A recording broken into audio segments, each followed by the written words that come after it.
오늘 우리에게 주시는 말씀의 제목이 여러분 팔복입니다. 팔복. 팔복하면 여러분 떠오르시는 게 뭐가 있을까요? 팔복. 여러분 팔복이라는 그 말씀은 예수님께서 공생애를 시작하시면서 처음으로 체계적인 설교예요. 그러니까 예수님이 공생애 시작하시면서 하신 말씀은 처음에 하신 말씀은 회개하라 천국이 가까웠다 이 말씀을 하셨어요. 그런데 이 사복음서에 나오는 예수님의 설교 첫 번째 설교가 바로 이 산상수훈입니다. 무리들과 함께 산에 오르셔서 그 산 위에서 하신 설교라고 그래서 산상설교라고도 합니다. 또 이 마태복음 5장에 나오는 오늘 본문은요 8가지 복에 대해서 나오고 있습니다. 그래서 팔복이라고도 이야기를 합니다. 저는 이제 복에 대해서 여러분들과 함께 나누고 있는데요. 구약성경 창세기를 통해서 하나님께서 우리에게 주신 복이 무엇이냐라는 것을 여러분과 함께 살펴보았습니다. 여러분 복 받으셨습니까? 어느 교회 성도들인지 잘 배운 것 같아요. 복 받았냐니까 아멘을 크게 하는 거 보니까 우리 옆에 분들에게 그리고 이 온라인 방송으로 예배를 드리시는 분들도 함께 옆에 분들에게 이렇게 얘기했으면 좋겠어요. 우리는 복 받은 인생입니다. 우리는 복 받은 인생입니다. 하나님은 우리에게 창세기를 통해서 복을 주셨지요. 사람을 만드시고 처음으로 하나님이 하신 일이 뭐예요? 복을 주셨어요. 그런데 성경의 문자적인 복의 의미가 제가 5가지로 이야기를 했었어요. 뭐죠? 첫 번째는 창대함이다. 번영이다. 두 번째는 뭐예요? 행복이다. 세 번째는 선하고 아름다움이다. 네 번째는 바른 길, 정도를 가는 것이다. 다섯 번째는 하나님 앞에 무릎을 꿇는 것이다. 이게 창세기에 나타난 복의 문자적인 의미였어요. 그런데 그 복의 문자적인 의미를 문자로만 하는 게 아니라 그의 삶 속에서 누린 사람이 누구다? 아브라함이었어요. 그래서 우리가 아브라함을 통해서 그 아브라함이 정도를 걷고 그 아브라함이 번영을 누리고 그 아브라함이 하나님 앞에 가는 곳마다 뭘 했더라? 단을 쌓았더라. 그래서 하나님 앞에 무릎 꿇는 그 정말 복된 사람이었습니다. 그래서 아브라함을 뭐라 그래요? 믿음의 조상이라고까지 이야기를 합니다. 사랑하는 성도 여러분, 여러분이 이제 이 복을요, 예수님이 신약성경에서 우리에게 말씀해 주셔요. 복의 정의를. 그 복의 정의를 예수님이 말씀해 주시는 것이 바로 오늘 저와 여러분이 함께 나눌 이 팔복에 들어가 있습니다. 자, 여러분, 첫 번째, 예수님께서 첫 번째 여러분 한번 5장 1절부터 우리가 이렇게 쭉 보면 자, 첫 번째 복이 뭐냐면 여기 심령이 가난한 자는 복이 있나니 천국이 그들의 것임이요 라고 했습니다. 심령이 가난한 자가 복이 있답니다. 아멘. 여러분 심령이 가난한 자 예전 성경에 개역 성경에는 이렇게 돼 있어요. 심령이 가난한 자는 복이 있나니 천국의 그들의 것임이요 라고 돼 있어요. 여러분 헬라어 원문 이 신약성은 이제 헬라어로 대부분 쓰여 있으니까요. 헬라어 원문을 딱 보면 뭐라고 돼 있냐면 뭐가 나오냐면 우리랑 어순이 달라요. 그래서 복되도다가 먼저 나와요. 복되도다. 어떤 사람이요? 심령이 가난한 자. 자, 여러분, 심령이 가난하다라는 것은 뭘 뜻하는 걸까요? 심령이 가난하다는 것. 그것은 바로 자기 자신을 의지하지 않는 것입니다. 아멘? 심령이 가난하다는 게 뭐라고요? 자기 자신을 뭐하지 않는 것? 의지하지 않는 것입니다. 여러분, 자신의 능력이나 소유를 의지하려고 하는 그 마음을 비운 것, 그것이 가난한 마음입니다. 다시 말해서 여러분 누가복음 6장 20절에도 이렇게 기록이 되어 있어요. 예수께서 눈을 들어 제자들에게 이르시되 너희 가난한 자는 복이 있나니 하나님의 나라가 너희 것임이요 라고 합니다. 여러분, 마태복음에서는 심령이 가난한 자가 복이 있다고 했는데 누가복음에서는 그냥 심령이 빠지고 뭐한 자? 가난한 자라고 표현을 하고 있습니다. 여러분, 이것이 왜 좀 표기가 다를까요? 누가의 시선과 마태의 시선에 차이가 있기 때문이에요. 여러분, 가난하다는 얘기, 가진 것이 없기 때문에 가난한 자는 하나님만 의지합니다. 그런 사람이 복됩니다. 라는 것을 누가 이야기하고 있냐면 지금 여기 누가는 그렇게 이야기하고 있어요. 물질적인 가난함. 근데 마태는 뭐 어떤 가난함? 심령이 가난한 자라고 하고 있어요. 자, 여러분 무슨 얘기냐? 부자나 가난한 자나 잘났거나 못났거나 건강하거나 병들었거나 그 모든 사람들이 다 뭐라는 거예요? 심령이 뭐 해야 된다고요? 가난해야 된다는 거예요. 부자가 내가 부자라고 돈을 의지하면 그 사람은 심령이 가난한 사람이 아니라는 거예요. 돈을 의지하기 시작할 때부터 천국이 그 사람의 것이 아니라는 거예요. 건강해요. 자기의 건강을 의지하는 사람이 있어요.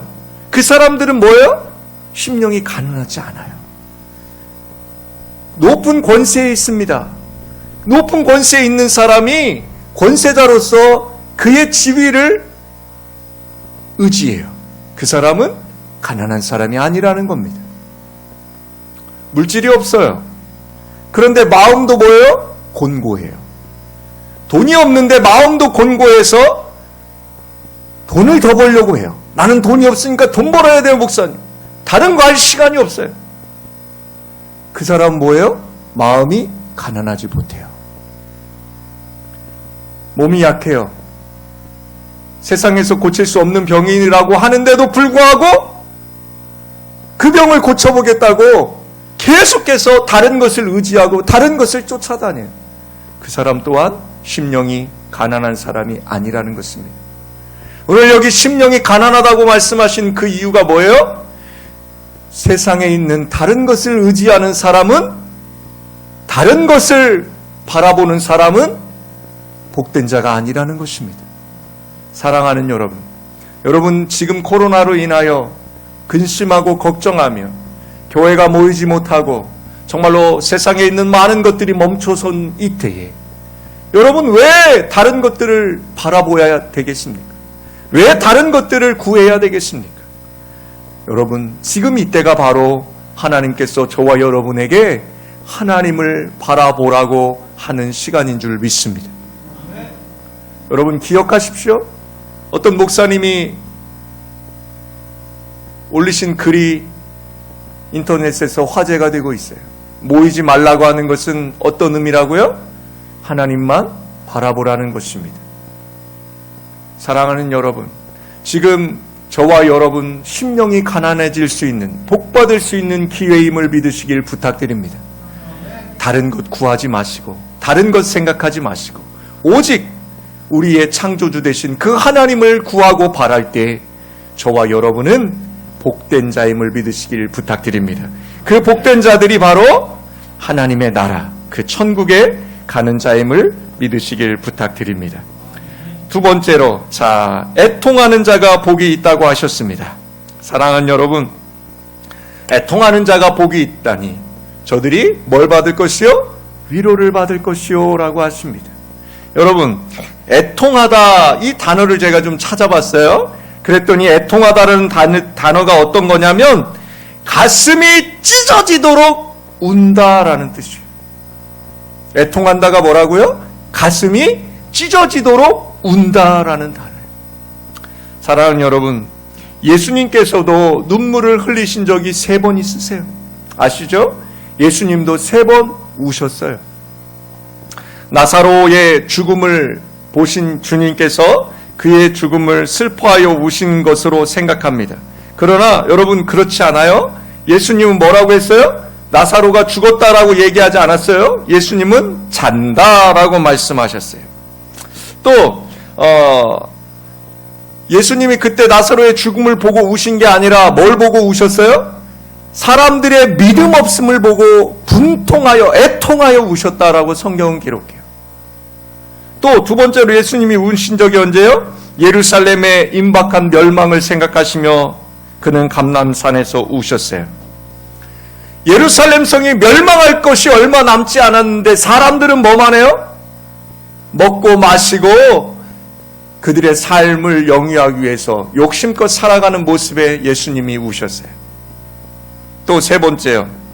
겟세마네 동산에서 예수님이 지실 그 십자가를 바라보시며 우셨어요. 사랑하는 여러분, 예수님께서 그렇게 세 번 우신 것은요, 억울해서, 답답해서, 힘들어서 우신 것이 아니라는 거예요. 그것은요, 왜 우셨어요? 그 우시는 것이, 애통하시는 것이 하나님의 복이었음을 아시기 때문이에요. 하나님만 신뢰하기에 하나님 앞에서 울 때 하나님께서 당신의 위로와 소망과 격려로 채워주심을 믿으시길 부탁드립니다. 여러분, 누구 앞에 울고 계세요? 여러분, 왜 울고 계십니까? 여러분, 애통은요, 하나님의 위로를 확인하는 은총의 시간입니다. 여러분, 심리학적으로도요, 이 카타르시스라는 게 있어요. 카타르시스. 그게 뭐예요? 막 울 때 뭐가 돼요? 그 감정이 해소가 돼요. 그래서 여러분, 드라마 많이 보죠. 저희 형님이 50대가 되시더니요, 아이 형님이 드라마를 너무너무 잘 보시는 거예요. 혹시 인터넷을 통해서 이게 라이브 생방송이라 제 얘기를 들으실 수도 있는데, 너무너무 드라마를 잘 보셔서 드라마가 뭐 아침 드라마 몇 시에 하고 뭐 저녁 드라마 몇 시에 하고 주말 드라마 뭐 어디서 몇 시에 다 하세요. 그 집에 집안 모임이 있으면요, 모임하다가도 드라마 시간이 되면 드라마를 봐요. 그러면서 뭐예요? 웃기도 하고 울기도 합니다. 그래서 제가 여쭤봤어요. 왜 이렇게 드라마를 좋아하십니까? 드라마에 인생이 있다는 거예요. 그러면서 드라마를 보면서 그 울으면요, 그렇게 가슴이 시원하고요, 또 드라마 보다가 기쁜 일이 있으면요, 자기도 덩달아 좋다는 거예요. 여러분, 그 드라마를 보면서 우는 것이 애통일까요? 아니라는 것입니다. 성경에서 말하는 이 운다는 것, 이 가슴이 찢어지게 운다는 것, 이 애통은 어디에 있어요? 바로 하나님 앞에서 애통하는 것입니다. 사랑하는 여러분, 우리가 하나님 앞에서 애통할 수 있어야 합니다. 사람에게 내 심정을 토해놓고 울며 그것을 내려놓는 것도 하나의 방법일 수 있어요. 그러나 지금 인터넷을 통해서 함께 예배하시는 모든 분들, 이 답답하고 이 어렵고 이 힘듦을 정말로 사람들에게 내려놓는 것이 아니라 살아계신 그 하나님 앞에 저와 여러분이 있는 그 삶의 자리에서 잠깐이라도 무릎 꿇고 기도하시며 하나님 앞에 여러분과 저의 마음을 내어놓을 때에 하나님의 은총과 위로가 임하실 줄 믿습니다. 그것이 바로 애통하는 자가 복이 있는 것입니다. 그럴 때에 하나님의 위로가 저와 여러분에게 임하심을 여러분 꼭 믿으시길 부탁드립니다. 세 번째는 온유한 자가 복이 있다고 하셨습니다. 여러분, 온유하다라는 말을 여러분 어떻게 알고 계십니까? 온유함을 마치 우리는 결단하지 않고, 여러분 예전 얘기 아시죠? 이황 선생이죠? 이래도 좋고 저래도 좋고 절대 화내지 않는 것처럼 보여요. 그러니까 너도 맞아. 그래 너도 맞아. 그러네 너도 맞네. 우린 이게 온유라고 생각을 합니다. 여러분, 그러나 성경에서는 오늘 이 산상수훈에서 예수님이 말씀하신 온유의 뜻은 그런 것이 아닙니다. 온유에 해당하는 그 헬라어를 찾아보니까 여러분, 이게 참 재밌어요. 완전 반전이더라고요. 야생동물의 성격이라는 뜻이에요. 온유가 무슨 뜻이라고요? 야생동물의 성격이요. 여러분, 야생동물이 뭡니까? 집고양이가 아니에요. 어디예요? 들고양이에요. 집에서 키우는 애완견이 아니라 어떤 개예요? 산에 풀어놓은 들개예요. 여러분 아시잖아요. 집에서 키우는 것들은 다 온순합니다. 그냥 주인의 말을 잘 듣고 주인이 밥 주면 꼬리칩니다. 그런데 야생에서 키우는 것들은 어때요, 여러분? 그들은 와일드합니다. 길들여지지 않았습니다. 그래서 어떻게 해요? 사람의 손을 잘 타지도 않고요. 그들은 그들 나름대로의 열심이 있어요. 여러분, 그런데 성경에서 오늘 산상수훈에서 말씀하시는 온유함이 바로 어떤 거라고요? 야생의 성격을 가졌다라는 거예요. 그게 무슨 뜻일까요? 그것은 바로 여러분 주인이 필요하다는 거예요. 주인이 필요하다는 거예요. 여러분 야생에서 기르던 짐승을 잡아와요. 그 야생에서 잡아온 짐승이 처음에는 어떻게 해요? 말 들어요, 안 들어요? 안 듣잖아요. 그런데 어떻게 해요? 주인이 그 야생에서 잡아온 그 동물을 길들이기 위해서 주인이 어떻게 합니까? 때로는 당근을 주기도 합니다.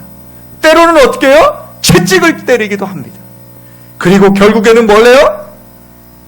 곱비를, 말 같은 경우는 어떻게 해요? 말곱비. 소 같은 경우는 어떻게 해요? 멍에를 매게 합니다. 개는 어떻게 해요? 목줄을 채우기도 합니다. 여러분 잘 생각하셔야 돼요.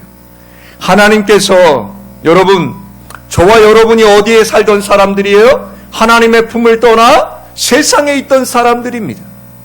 그 세상에 있던 자들을 하나님이 부르셨고 여러분 이것은 모태신앙이냐 늦게 믿었느냐 이거랑 별 관계가 없어요.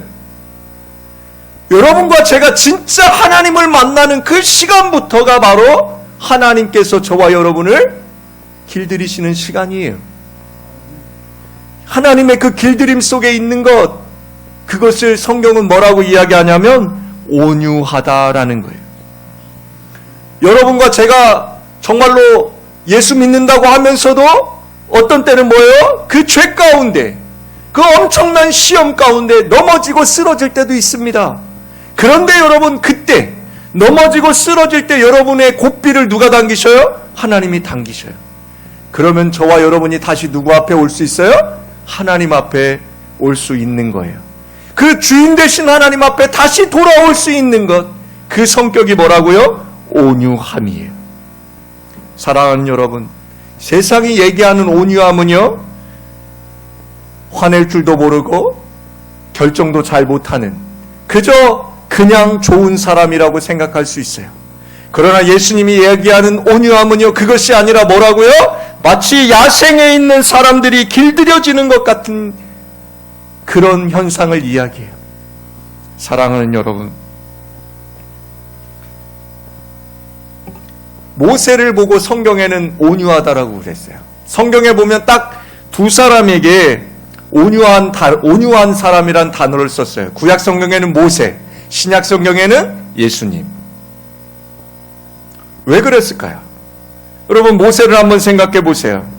모세가 왜 온유한 사람의 대명사가 됐을까요? 그는 120년 인생을 살 때에 얼마나 우여곡절이 많았습니까? 그런데 그 노년의 삶에 그가 뭐했어요? 하나님께서 하라는 대로 순종하며 하나님의 그 다스리심 속에 모세가 있었기 때문입니다. 예수님께서 저와 여러분에게 마태복음 11장에 이렇게 말씀하셨어요. 수고하고 무거운 짐진 자들아 다 내게로 오라. 내가 너희를 쉬게 하리라. 나는 마음이 온유하고 겸손하니 나의 멍에를 메고 내게 배우라. 그리하면 너희 마음이 쉼을 얻으리라. 예수님께서 말씀하신 온유함은요, 예수님이 저와 여러분 그냥 물에 탄 듯 술에 탄 듯 그냥 흐리멍텅하시다는 얘기가 아니라는 거예요. 여러분 기억하세요. 여러분이 온유한 사람이 되어야만, 여러분이 그 온유한 사람이 되어야만 된다는 거예요. 그게 복받은 사람이라는데 무슨 얘기예요? 주님의 말씀에 설 때 서고 갈 때 갈 수 있는 순종의 사람이 되어야 된다는 거예요.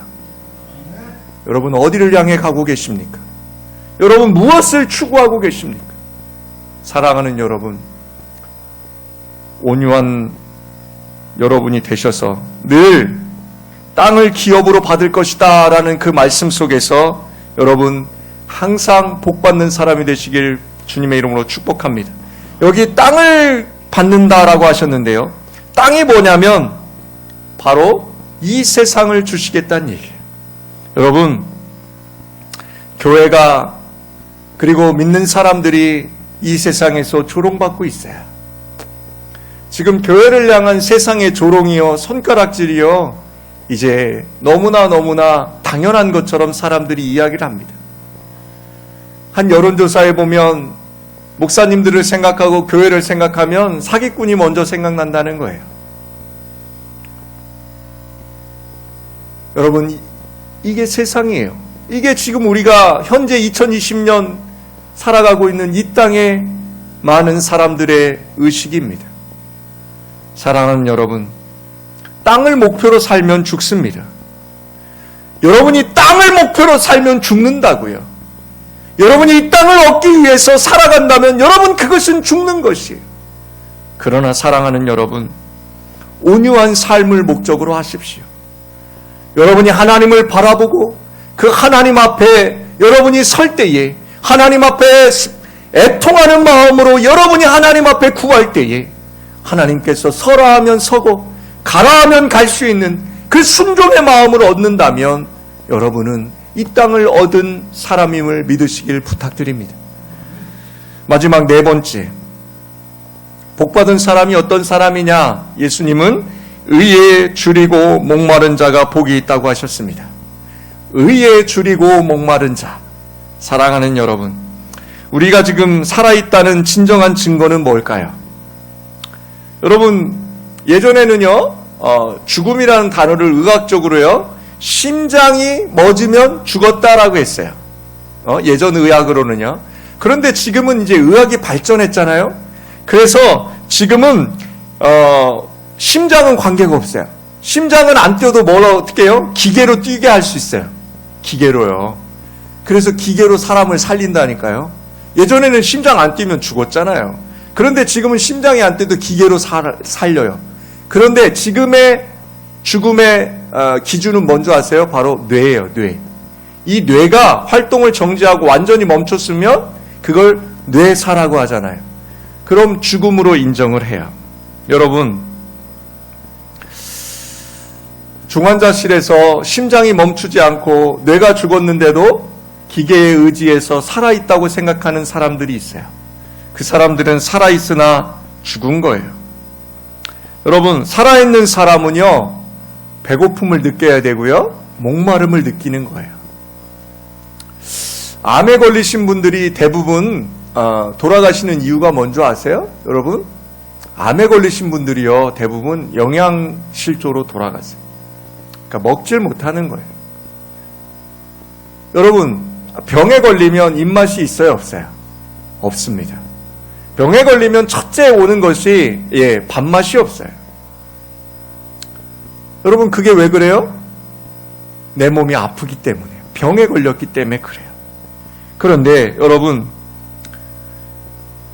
병이 좀 낫잖아요? 그럼 뭐예요? 배고파져요. 배고프면 내 마음에 어떤 생각이 들어요? 아, 이제 내가 살았구나. 이제 배고프구나. 이건 내가 몸이 정상적으로 움직이고 있다는 거예요.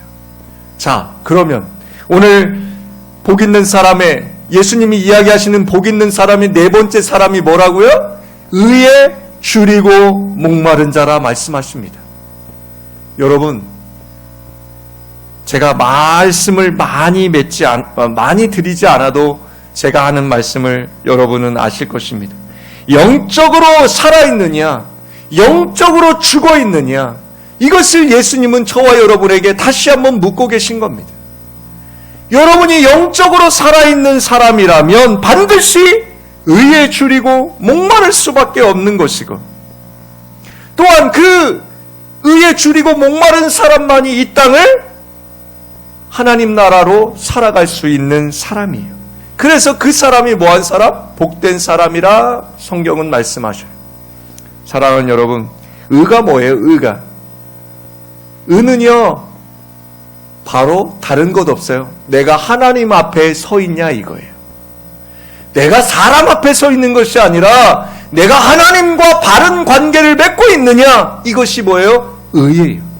그러니까 다시 설명하면 하나님과의 관계에 줄이고 하나님과의 관계에 목말라 하느냐 이거예요.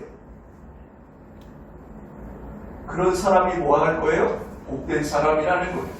그런 사람이 뭐 한 사람이에요? 하나님의 나라를 유업으로 받는 사람이라는 거예요. 사랑하는 성도 여러분, 기억하십시오.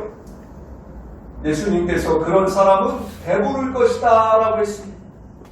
여러분, 이 말은요, 영혼이 흡족한 상태를 말씀하고 있는 거예요. 하나님 앞에 서고 하나님 앞에 간절히 기도하고 하나님만 바라는 사람들이 뭐 할 거라고요? 배 부를 것이다 라고. 육체적인 배가 부르는 것이 아니라 우리가 하나님 앞에 서고 하나님 앞에 그 영적인 그것 갈급함이 있을 때에만이 뭐 한다고요? 우리가 하나님의 나라를 이 땅에서 살아갈 수 있다는 것입니다. 바울이 의에 줄이고 목말라 하다가 감옥에 갇힙니다.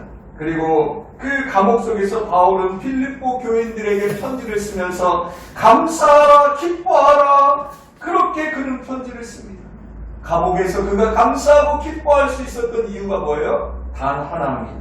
바로 영혼의 풍성함이 있었기 때문입니다. 사랑하는 여러분, 배부르다는 것은 영혼으로 흡족한 삶의 의미를 누리는 것입니다. 하나님과의 바른 관계를 맺음으로 자기 삶의 참된 의미를 찾는 것입니다. 우리는 그 참된 의미에 배불러 가야 합니다. 사랑하는 여러분, 오늘은 네 가지의 복을 보았습니다. 발복의 네 가지의 복. 여러분, 이 복이 저와 여러분의 삶 가운데 넘쳐나기를 주님의 이름으로 축복합니다. 사랑하는 여러분, 하나님과의 관계, 하나님 앞에 서는 것, 하나님으로 인하여 즐거워하고 하나님으로 인하여 순종하는 것, 그것이 팔복의 네 가지의 복이었습니다. 사랑하는 여러분, 우리는 이 코로나의 어려운 환경 속에서도 하나님 앞에 서기 위하여서 온라인으로 예배를 드리기도 하고 각자 처소에서 예배를 드리기도 합니다. 여러분, 그것이 우리가 할 수 있는 하나님 앞에 서는 것입니다. 오늘 함께 예배드린 모든 분들, 날마다 이 어려운 시기에 마스크를 쓰고 힘들게 살아갈지라도 복 있는 사람이라는 것을 잊지 마시고 날마다 그 하나님 앞에 바로 서셔서 하나님께 줄이고 하나님께 목마른 그런 삶 살아가시길 주님의 이름으로 축복합니다. 기도합시다. 사랑하는 아버지 하나님, 감사합니다. 오늘 팔복을 통하여서 이 네 가지 복을 통하여서 우리에게 하나님 앞에 바로 서게 하시니 감사합니다. 하나님 앞에 설 수 있음이 복된 자임을 다시 한번 깨닫게 하여 주셔서 우리의 생명 다하는 그날까지 하나님과 바른 관계를 맺어가며 천국을 누리며 살아가는 복된 인생들이 되게 하여 주시옵소서. 축복하며 거룩하신 예수님의 이름으로 기도합니다. 아멘.